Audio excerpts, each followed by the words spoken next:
Welcome to our YouTube channel light education. दोस्तों, maths की class में आज हम स्टडी करने वाले हैं चक्रवृद्धि ब्याज की। ये हमारा इसका सेकंड क्लास है और इंफॉर्मेशन के लिए आपको बता दें, हमारी 1 to 100 क्वेश्चन का पूरा सॉल्यूशन चल रहा है एमपी पुलिस कांस्टेबल के पेपर्स का। आपका 2 बजे से ये लाइव रहता है, तो ज़्यादा से ज़्यादा आप इसको शेयर कीजिए और आप ज्वाइन कीजिए। और जिन लोगों ने चैनल को सब्सक्राइब नहीं किया, जल्दी जल्दी से सब्सक्राइब कीजिए। चलिए, आज हम चक्रवृद्धि ब्याज के आगे के क्वेश्चंस को सॉल्व करते हैं।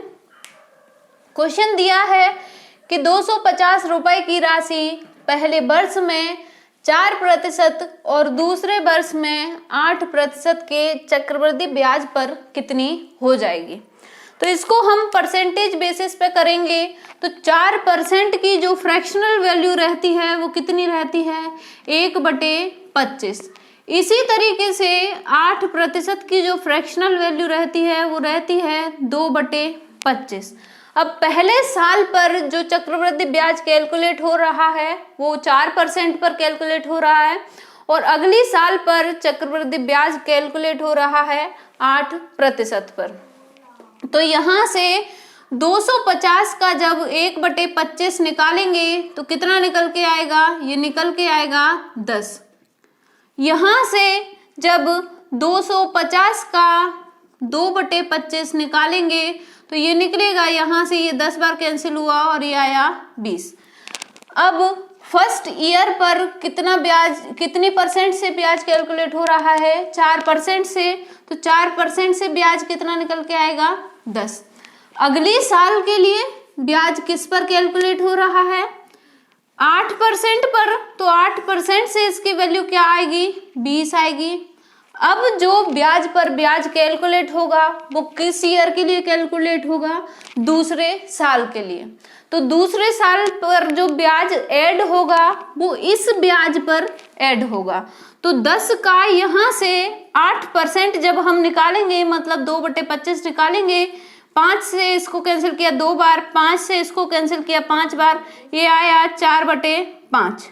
5 से जब इसको कैंसिल किया तो ये आया आपका 0.8। तो यहाँ पर 0.8 ऐड कर देंगे तो ये कितना हुआ, 10 + 20 + 0.8, ये हुआ मिला के 30.8। ये क्या निकल के आया है, ये निकल के आया है इंटरेस्ट। इंटरेस्ट मतलब क्या, ब्याज। और मूलधन पहले से कितना था, 250। तो 250 को जब इसमें ऐड किया तो ये टोटल कितना हुआ, 280.80। 280.80 हुआ। तो आंसर क्या हो जाएगा यहाँ पर, ऑप्शन नंबर बी, 280.80। अगला क्वेश्चन है कि एक निश्चित मूलधन पर 3 वर्ष का 10% का वार्षिक ब्याज की दर पर साधारण ब्याज और चक्रवृद्धि ब्याज में अंतर कितना आता है, 186 रुपए। तो मूलधन कितना है, यहाँ पर ऑप्शंस नहीं लिख पाए हैं, ये होगा आपका option number 1 6500, option number B हो जाएगा 6000, ऑप्शन नंबर सी हो जाएगा यहाँ पर 3000 और ऑप्शन नंबर डी हो जाएगा यहाँ पर 9000। यहाँ इनमें से कौन सा ऑप्शन होगा, मूलधन कितना आएगा। अब इसको हम कैसे कैलकुलेट करेंगे, तो हम क्या करते हैं, हम मूलधन को एज्यूम कर लेते हैं, मान लेते हैं कि मूलधन कितना है, मूलधन 1000 रुपए है। बाद में हम इससे कंपैरिजन कर देंगे कैसे क्या वैल्यू आएगी। हमने माना कि मूलधन 1000 रुपए है और रेट जो यहाँ पर दी गई है वो कितनी दी है, 10%। रेट कितनी दी है, रेट दी है यहाँ पर 10%। तो 10% की जो फ्रैक्शनल वैल्यू होती है वो क्या होती है, 1/10। समय कितना दिया है यहाँ पर, 3 वर्ष, मतलब 3 ईयर टाइम दिया है।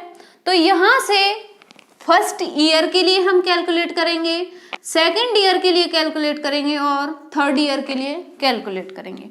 तो फर्स्ट ईयर के लिए जब कैलकुलेट करेंगे तो 1000 का 1/10 कितना होगा, 100। चलिए अब कैलकुलेट करते हैं हम सेकेंड ईयर के लिए। सेकेंड ईयर के लिए कैलकुलेट करेंगे, 1000 का 1/10 कितना हो जाएगा, 100, प्लस इस 100 का भी 1/10 कितना हो जाएगा, 10। चलिए अब कैलकुलेट करते हैं थर्ड ईयर के लिए। तो थर्ड ईयर के लिए इस मूलधन का जो ब्याज आएगा वो कितना आएगा, 1000 का 1/10 हो जाएगा 100। अब पहले साल के ब्याज पर ब्याज लगेगा, तो 100 का 1/10 कितना होगा, 10। अगले साल के भी ब्याज पर ब्याज लगेगा, तो इस 100 का भी 1/10 कितना हो जाएगा, 10। और फिर इस 10 का भी ब्याज लगेगा, तो 10 का 1/10 कितना होता है, 1। यहाँ पर ये जो टोटल वैल्यू आएगी ये आएगी आपकी कुल ब्याज की, कुल चक्रवृद्धि ब्याज की। और सिंपल अगर ये ऊपर ऊपर वाली वैल्यूज को देखेंगे तो ये हो जाएगा आपका पूरा सिंपल इंटरेस्ट। और अगर ये पूरा देखेंगे तो ये पूरा क्या हो जाएगा, ये हो जाएगा कंपाउंड इंटरेस्ट। अब अंतर क्या होता है इनके बीच में, अंतर कहाँ होता है, अंतर सिर्फ ये जो वैल्यू रहती है इसका जो मान आता है वो इसका अंतर होता है। ये कितना दिया है यहाँ पर, 10 10 10 मतलब 30 और 1 ये हुआ 31। यहाँ पर अंतर निकल के आया 31, लेकिन हमें क्वेश्चन में अंतर क्या दिया है, 186। हम दोनों को कंपेयर कर देते हैं। 31 की वैल्यू कितनी निकलेगी यहाँ पर, 186। तो एक यूनिट की वैल्यू कितनी निकल के आएगी, यहाँ से एक यूनिट की वैल्यू निकल के आएगी 6। अब हमने मूलधन क्या माना था, 1000 माना था, तो 6 का मल्टीप्लाई कर देंगे हम 1000 में, तो मूलधन क्या हो जाएगा, 6000 रुपए। मूलधन क्या हो जाएगा यहाँ पर, 6000 रुपए हमारा मूलधन हो जाएगा। तो आंसर क्या होगा यहाँ पर, ऑप्शन नंबर बी आंसर हो जाएगा। चलिए देखते हैं अगले क्वेश्चन को। ये क्वेश्चन दिया है कि 2 वर्षों के लिए 4% प्रतिवर्ष पर निवेशित 30,625 रुपए के चक्रवृद्धि ब्याज और साधारण ब्याज का अंतर ज्ञात कीजिए। ये क्वेश्चन भी आपका चक्रवृद्धि ब्याज और साधारण ब्याज के अंतर का है। आपके मोस्टली क्वेश्चन इसी तरीके के पूछे गए हैं एग्जाम में। कुछ एक जो पेपर हैं उनमें आपके चक्रवृद्धि ब्याज कैलकुलेट करने के क्वेश्चन पूछे गए हैं, बाकी कुछ पेपर्स में साधारण ब्याज कैलकुलेट करने का पूछा गया है। और मोस्टली जो आपके 50 to 60% क्वेश्चन हैं वो अंतर के ही पूछे गए हैं। यहाँ पर पूछा है 2 साल का अंतर। 2 साल का अंतर कैसे निकालेंगे, राशि क्या दी है, प्रिंसिपल क्या दिया है, 30,625। जो रेट दिया है वो रेट क्या दिया है, 4%। तो 4% का जो फ्रैक्शनल वैल्यू निकल के आएगा वो क्या हो जाएगा, 4/100 मतलब 1/25। फ्रैक्शनल वैल्यू इसका क्या हो जाएगा, 1/25 हो जाएगा। टाइम क्या दिया है हमें, 2 साल। तो हम कितने सालों के लिए कैलकुलेट करेंगे, फर्स्ट ईयर के लिए और सेकंड ईयर के लिए बस। अब 30,625 का 1/25 कितना होगा, 30,625 का 1/25 यहाँ से कितना होगा, ये हो जाएगा आपका यहाँ से 125। कितना हो जाएगा यहाँ से, ये 125 नहीं 1225 होगा ये आपका। ये कितना हो जाएगा, 1225। तो फर्स्ट ईयर के लिए ये कितना निकल के आएगा, 1225। अब देखते हैं सेकंड ईयर के लिए।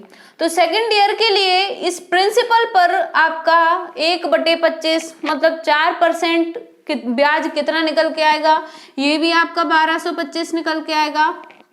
अब इसके बाद इस ब्याज पर भी ब्याज कैलकुलेट होगा। तो इस ब्याज पर जब ब्याज कैलकुलेट होगा तो 1225 का 1/25 फिर से कितना होगा, तो ये हो जाएगा आपका ये 100 और 9, यहाँ 25 से डिवाइड किया, 4 बार 100 आया और 9 बार 225। तो यहाँ पर कितना आ जाएगा, ये 49 यहाँ पर आ जाएगा। अब क्वेश्चन में हमसे पूछा क्या है, टोटल ब्याज क्या होगा, यहाँ पर टोटल ब्याज ये और ये ऐड करके होगा। लेकिन हमको क्या पूछा है, अंतर पूछा है। तो अंतर जब भी हमको ज्ञात करना हो, ऊपर वाली लाइन को हटा के नीचे वाली लाइन में जो भी वैल्यू आएगी वही हमारी अंतर होगी। किस में अंतर होगी, वो अंतर होगा CI और SI का। किसका अंतर होगा? CI और SI का अंतर होगा। तो यहाँ पर अंतर निकल के आया 49, तो आंसर क्या हो जाएगा? Option number B.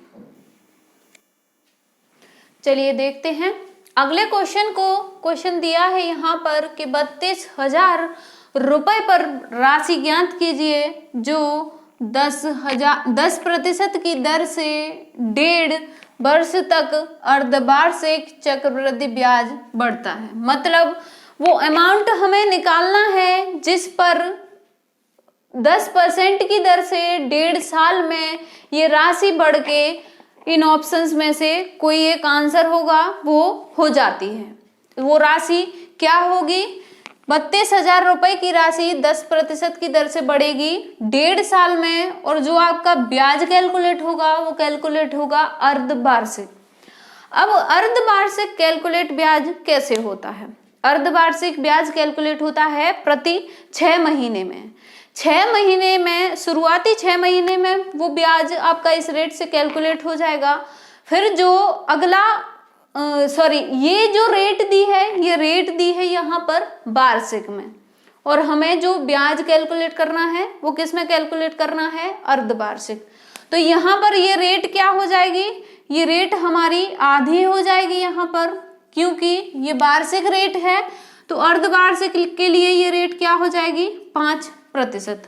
और 5% रेट की वैल्यू क्या होगी? फ्रैक्शनल वैल्यू जो निकालेंगे हम वो हो जाएगी 1/20।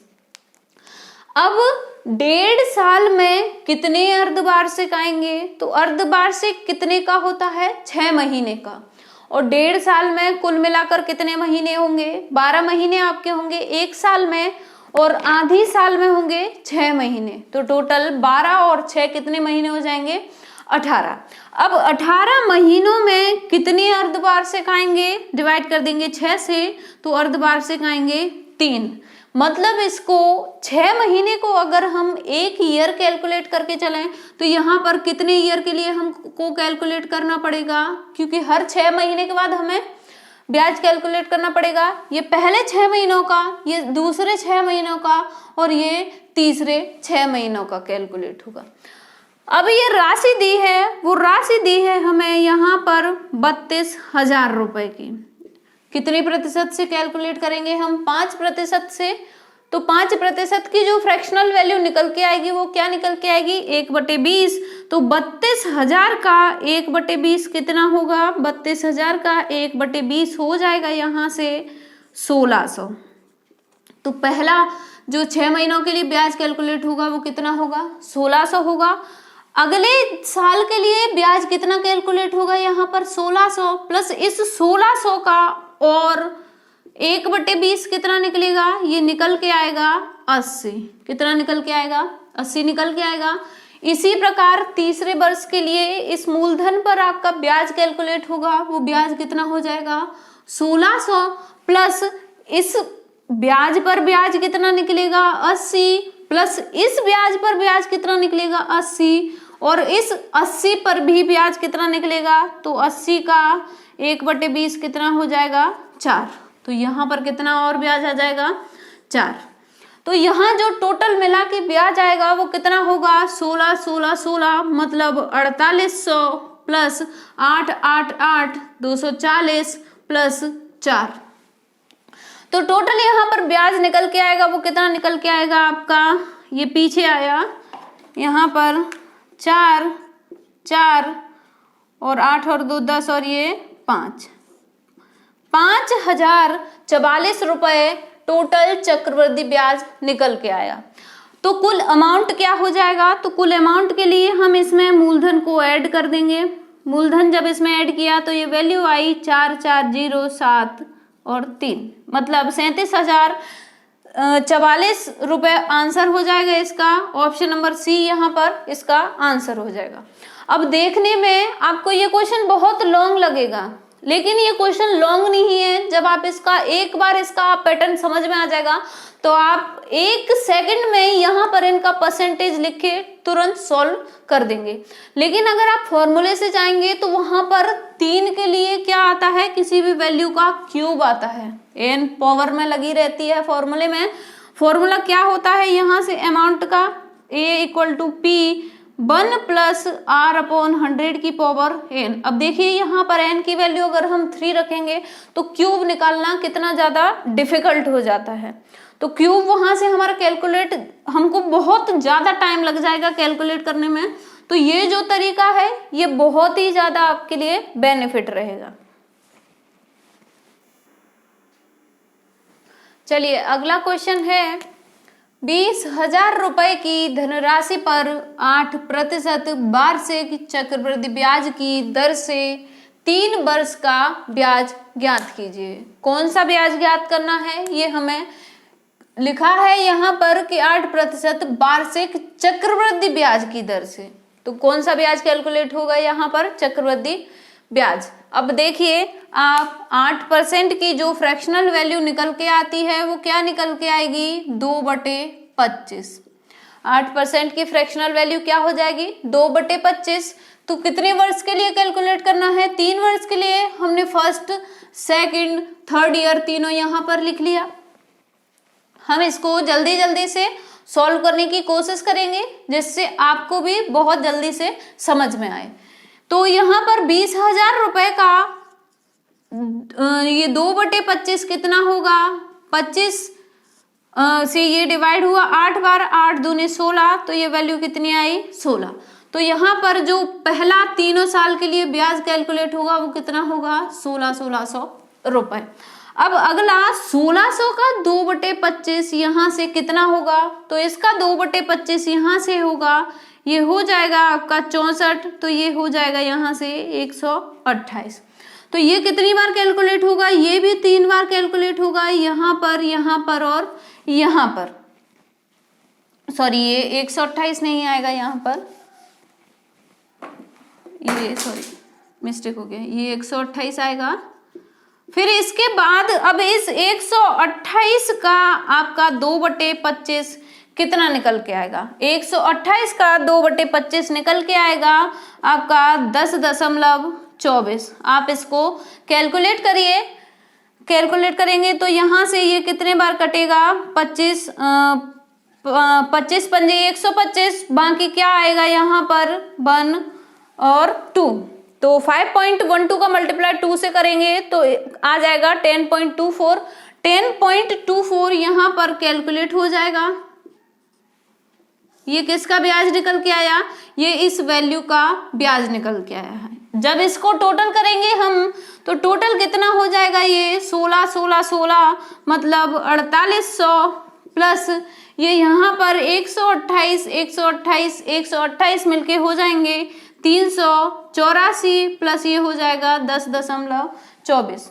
ये कितना हो जाएगा यहाँ पर 10.24। तो जब इसको ऐड करेंगे तो ये पीछे 0.24 लिखा, यहाँ पर 4 की जगह 4 लिखा, 8 और 1 9 हुआ यहाँ पर, और ये कितना हो जाएगा 8 और 3 11, और ये एक हाथ से लाई यहाँ पर, ये हो जाएगा आपका 5। तो 5194.24 आपका इसका आंसर होगा। तो आंसर हो जाएगा यहाँ पर ऑप्शन नंबर ए 5194.24। चलिए देखते हैं अगले क्वेश्चन को। क्वेश्चन दिया है यहाँ पर कि एक वर्ष के लिए कितनी धनराशि का निवेश किया जाए जो कि 4% प्रतिवर्ष की दर पर अर्धवार्षिक रूप से संयोजित करने पर 1,32,651 रुपए होती है। ऑप्शंस में आपका आंसर दिया है। अब कौन सा ऑप्शन इसका आंसर होगा, इसको कैसे निकालेंगे। तो ये जो क्वेश्चन है इसको हम बेसिक मेथड से, बेसिक फॉर्मूले से सॉल्व करेंगे। बेसिक फॉर्मूला आपका मिश्रधन निकालने का क्या होता है, A = P 1 + R/100 का पावर n। अब यहाँ पर A अमाउंट मतलब मिश्रधन हमें क्या दिया है 13,26,51 1,32,651 यहाँ पर मिश्रधन दिया है। प्रिंसिपल क्या दिया है ये हमें निकालना है 1 + R क्या दिया है यहाँ पर 4%, R दिया है, रेट दिया है 4% प्रतिवर्ष दिया है। लेकिन ब्याज कैसे कैलकुलेट होगा अर्धवार्षिक रूप से, तो इसमें रेट का क्या हो जाएगा, यहाँ पर आधा हो जाएगा। तो 4 का आधा कितना होता है, 2/100 लिखा। अब n कितना लिखेंगे, तो n 1 वर्ष समय दिया है यहाँ पर। 1 वर्ष में कितने अर्धवार्षिक आएंगे, तो 1 वर्ष में अर्धवार्षिक कितने होते हैं आपके, 1 वर्ष में 12 महीने होते हैं और एक अर्धवार्षिक होता है 6 का। तो यहाँ पर जो अर्धवार्षिक आएंगे वो आएंगे आपके 2। तो यहाँ पर घात क्या आएगी, इसकी 2 घात आएगी। अब जब इसको सॉल्व किया तो ये आया 13 26 51 इक्वल टू P। यहाँ से 2 को कैंसिल किया, एक बार ये कैंसिल हुआ आपका 50 बार। कितने बार, ये 2 से ये कैंसिल हुआ एक बार, ये हुआ 50 बार। और 50 का मल्टीप्लाई 1 में किया तो क्या आया 50। इसको हम इस तरीके से सॉल्व कर लेंगे। ये वैल्यू क्या आ गई, 1 सही 1/50। अब 50 का मल्टीप्लाई किया इसमें तो क्या आया 50 प्लस 1/50। इसको क्या लिख सकते हैं, 51/50। यहाँ पर इसको हम क्या लिख सकते हैं, 51/50। इसका होल स्क्वायर लिया यहाँ पर, तो ये वैल्यू कितनी हो जाएगी, 13 26 51। इन वैल्यूज को हम इधर लेकर आएंगे तो जो नीचे वाली वैल्यू है वो ऊपर पहुंच जाएगी। मतलब स्क्वायर में लिखना है तो हम 2 बार इस वैल्यू को लिख देते हैं। इसी प्रकार नीचे क्या आ जाएगा, 51 × 51। यहाँ पर क्या लिखेंगे हम, P। क्या लिखेंगे, यहाँ पर P लिखेंगे।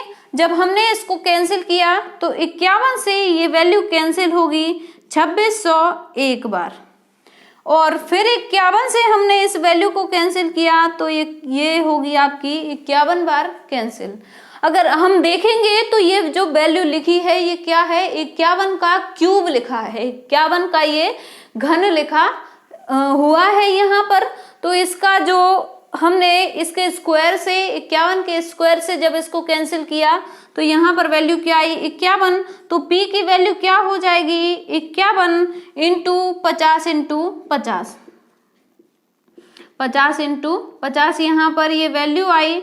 तो ये हमने मल्टीप्लाई किया 51 का 2500 से, तो आंसर यहाँ पर क्या आ जाएगा, आंसर आ जाएगा 12,75,00। मतलब 1,27,500 आपका इस क्वेश्चन का यहाँ पर आंसर आ जाएगा। तो जो आपके चक्रवृद्धि ब्याज में आपके इस तरीके के ही मोस्टली क्वेश्चन पूछे गए हैं। इससे आगे, इससे ऊपर कोई भी क्वेश्चन नहीं जाएगा। चाहे वहां पर आपका मिश्र धन निकालने के लिए आए, चाहे वहां पर आपका ब्याज कैलकुलेट करने के लिए आए, चाहे वहां पर साधारण ब्याज और चक्रवृद्धि ब्याज में आपका अंतर कैलकुलेट करने के लिए आए। तो ये हमारे कुछ कंपाउंड इंटरेस्ट से रिलेटेड कुछ क्वेश्चन थे। अगली वीडियो में हम आपके लिए कुछ नए टॉपिक लेकर आएंगे। तो तब तक बने रहिए हमारे साथ लाइट एजुकेशन पर। और जिन लोगों ने चैनल को सब्सक्राइब नहीं किया, जल्दी से सब्सक्राइब कीजिए और अपने दोस्तों में शेयर कीजिए। और हमारी जो एग्जाम एनालिसिस पुराने पेपर्स के सॉल्यूशन की क्लास चल रही है उसको लेना बिल्कुल ना भूलिए। और बने रहिए हमारे साथ लाइट एजुकेशन पर। Thank you.